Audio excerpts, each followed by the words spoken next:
Hello everyone and welcome to Make It with Miss Mandee. Today I'm going to be showing you how to put together my 3D chessboard. This board comes complete with 2 drawers that open and close and a full set of chess pieces that you can actually use to play the game. Since sharing this design, I've gotten quite a few questions about how to actually put it together, and it's really not too difficult, but it can be a little bit hard to get across in just pictures and written description alone, so I'm excited to show you in a full-length video tutorial today. So head on over to designsbymissmandee.com to download your free template, gather up your supplies, and let's get started. The supplies you'll need for this project are cardstock, about 15 sheets in various colors, hot glue, precision craft glue or a glue stick, some decorative ribbon, a cutting machine or X-Acto knife, and my template, which can be found at designsbymissmandee.com. One note, I usually design my projects to fit 8.5 by 11 paper, but this particular project will require 12-inch by 12-inch sheets of cardstock. Other optional but helpful supplies include decorative gems and a bone folder. If you need help figuring out how to set up the file that includes score lines, be sure to check out the tutorial I made on the subject. So if you made it this far, then I commend you already because this design takes patience to cut out. There are a lot of tiny, intricate details in so many of these pieces, and I apologize for how long it takes for your cutting machine to cut them out, but I don't know, I just really wanted this design to look fancy, but the price we have to pay is a long time in the cutting machine. But here we are, all of my pieces are cut out and we're ready to get started. The first thing I'm going to do is set aside some of these solid pieces and set aside all of my little chess pieces for now.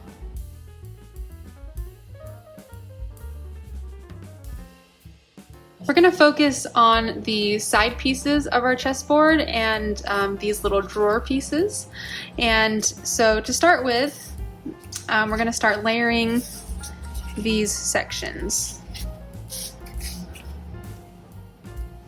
So for these, there's going to be, obviously I'm doing a different color scheme than I did initially. I saw one of my followers create this chessboard and using a blue color scheme, and I really loved it, so I thought that would be fun to do this time around.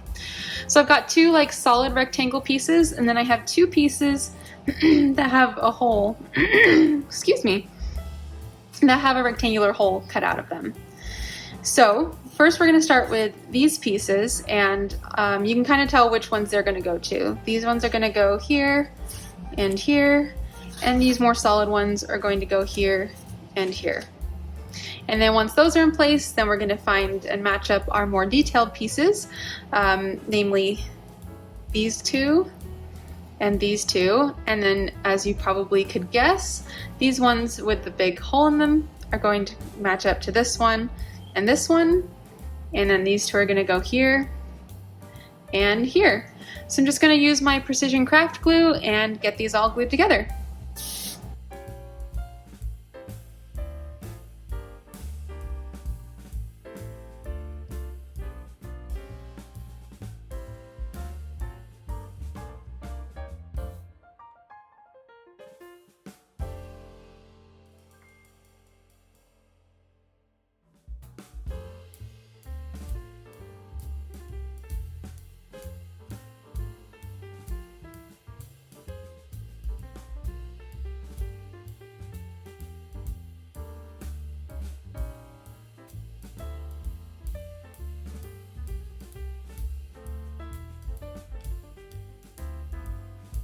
Next, we're just going to layer these guys together. They're pretty easy. They're just this piece on top of the other rectangle piece. And then these are going to be the faces of our drawers later on. So if you would like to add a little piece of ribbon onto the front, just puckered a little bit like this with some hot glue, this is a good time to do it, as these are going to be our little drawer pulls so that you can slide them in and out later.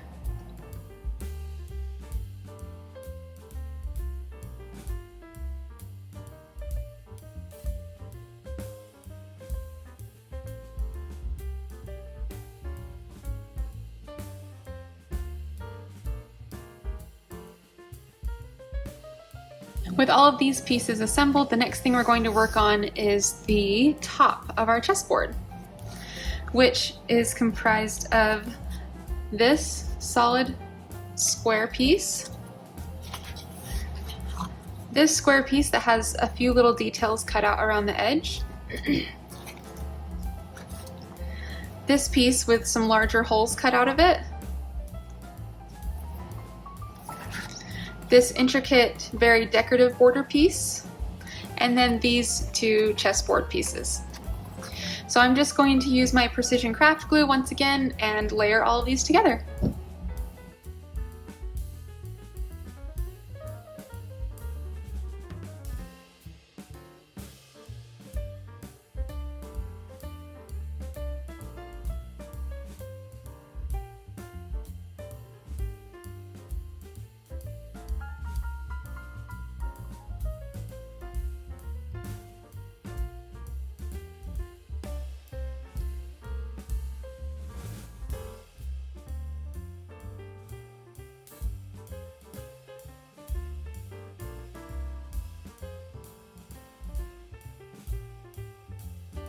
Next, we're going to start putting some of these pieces together. I'm going to set these drawer pieces aside for now, and then just take these side pieces, and I'm going to start by folding along the score lines to fold all of these long tabs and these side tabs inward.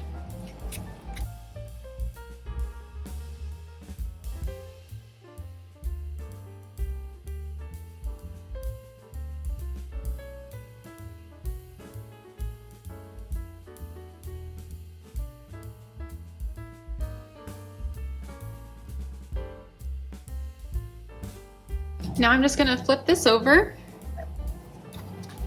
I'm just going to start attaching these sides one at a time. And since this is a square, it doesn't really matter which side goes where, but you will want to make sure that your drawer sides are opposite one another, as well as your solid sides are opposite one another too.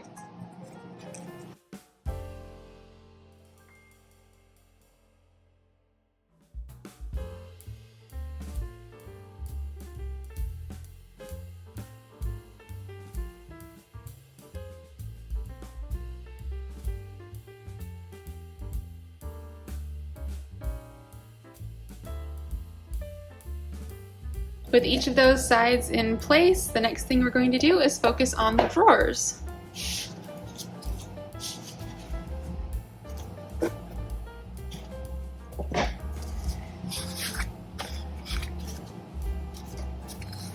So the drawers are made up of these two pieces and along with these ones that we layered together earlier. To make these is pretty simple. You're just going to start by folding along the score lines.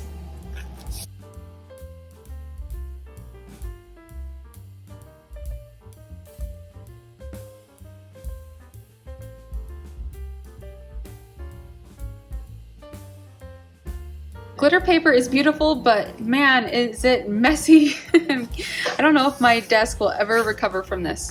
But okay, now that these are all folded, you can kind of see how they're going to come together into a box shape just by adding some glue to these tabs and folding the sides inward.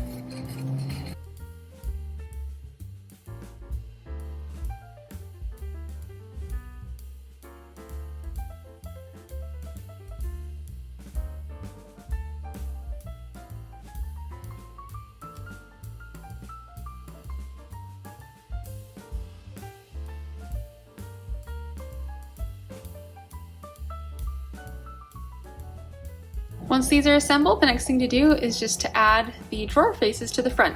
And these will overhang a bit, they're not going to be exactly flush, and that is to help it so that when you do slide the drawer in, that it will stop instead of just being pushed all the way through. So just try to line it up as close as you can to the center of the drawer face, and that's it.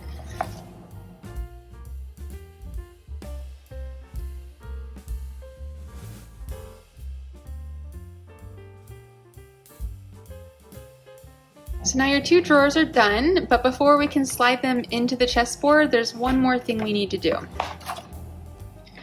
So we're going to take these pieces along with these funny looking pieces, and we're going to start connecting these all together. I know that it's weird.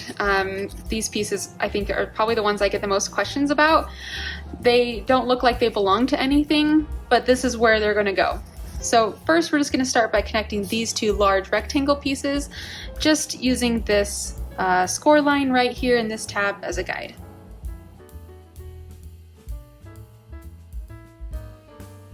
Next, we're going to attach these guys like so. We're going to put one on this side. We're going to put one on the opposite side. And this piece eventually is going to be just below on the bottom of the chessboard as kind of like a shelf that the drawers can slide on so that the drawers don't sag once you put them inside. So anyway, but yeah, that's what these pieces are for. It's just because of the sizing of this piece was so large that I couldn't even do it out of a 12 by 12 sheet. And so I had to figure out a way to make it work, and this was what I came up with.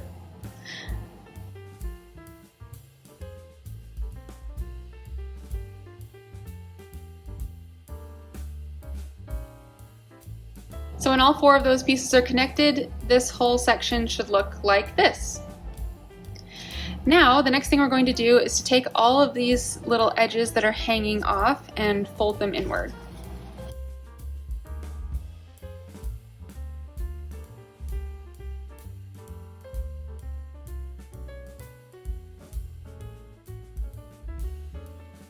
And with those sides folded inward, the next thing we're going to do is insert it into the base of our chessboard. So we're going to flip this over and we're going to glue this inside. So you're just going to add glue to each of the edges and then slip this inside, and then the height of these edges is going to be the indicator of how deep you want to put this in. You don't want to shove it all the way in because then it wouldn't serve its purpose at all.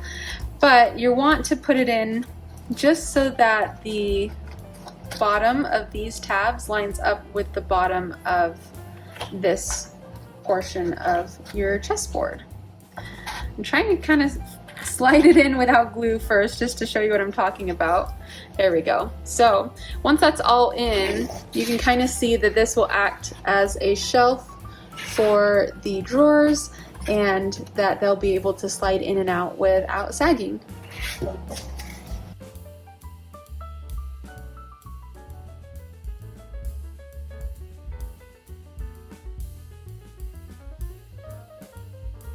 With that done, we can now take our drawers, line them up with the rectangular holes, and slip them inside like so. The same with the other one.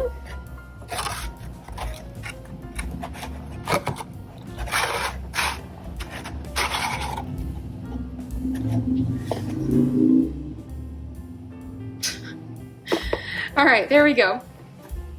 Now all that's left to do is put our chess pieces together.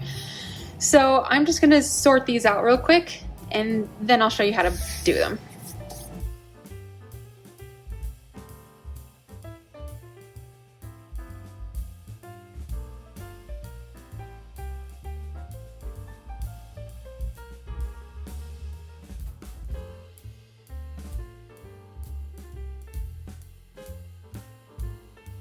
Alright, so here are the chess pieces. So we have our two largest pieces, the king and the queen, and they're going to go with the largest circles. So we have three different sizes of circles. We have the largest ones, which there's only a few of because only the king and queen fit those sizes. And then we have these medium-sized circles, and that'll be for your bishops, your rooks, and your knights. And then the smallest circles will be for all of the pawns. So basically what you're going to do is you're just going to take two pieces that match, and you can see these pawns, some of them will have a slit at the top, some will have a slit at the bottom, and you'll just interlock them like so. But to get them to stay that way, what we're going to do is take one of these circles that has a little plus sign in it with slits. You're going to insert the tabs and then you're going to glue them down. And then to add even more rigidity, you're going to take one of these solid circles and glue it down on the opposite side. So let me put one of these together and then show you what I mean.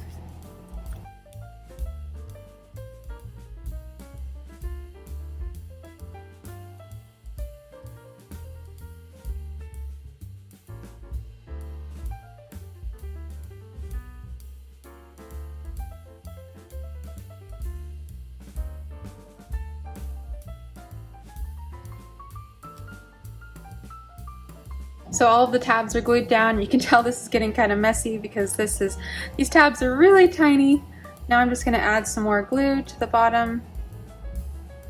Take one of my solid circles and attach it like so. Now we've got our first chess piece done. Now a whole bunch more to go. And if you're wondering what some of the pieces go to, obviously the pawns are, you know, really similar. The rooks look the same. The bishops are slightly different from one another, but these are the bishop pieces. They'll just go together like that. And then I've gotten questions about this piece before. This is part of a knight. So if you're wondering what this weird looking shaped piece is, it's part of a knight, and it will make more sense once the knight goes together. There we go. That looks like a knight, right? Hopefully.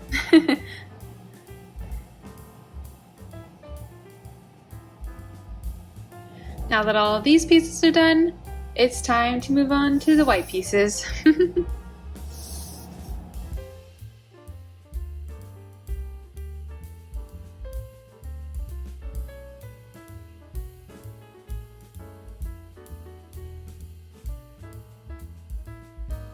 Congratulations on completing this stunning chessboard! I hope you had a good time making this project. Don't forget, I always love to see your finished results, so be sure to share them with me in my new Facebook group or on Instagram by tagging @DesignsByMissM. And special thanks to my wonderful supporters on Patreon. I couldn't do what I do without you. If you enjoyed this paper craft, please consider becoming a supporter. Not only will you help keep the designs coming, but you can also have a chance to help pick new designs in the future. As a patron, you can even get awesome, exclusive content like postcards and enamel pins in the mail. Thanks again for watching, and happy crafting!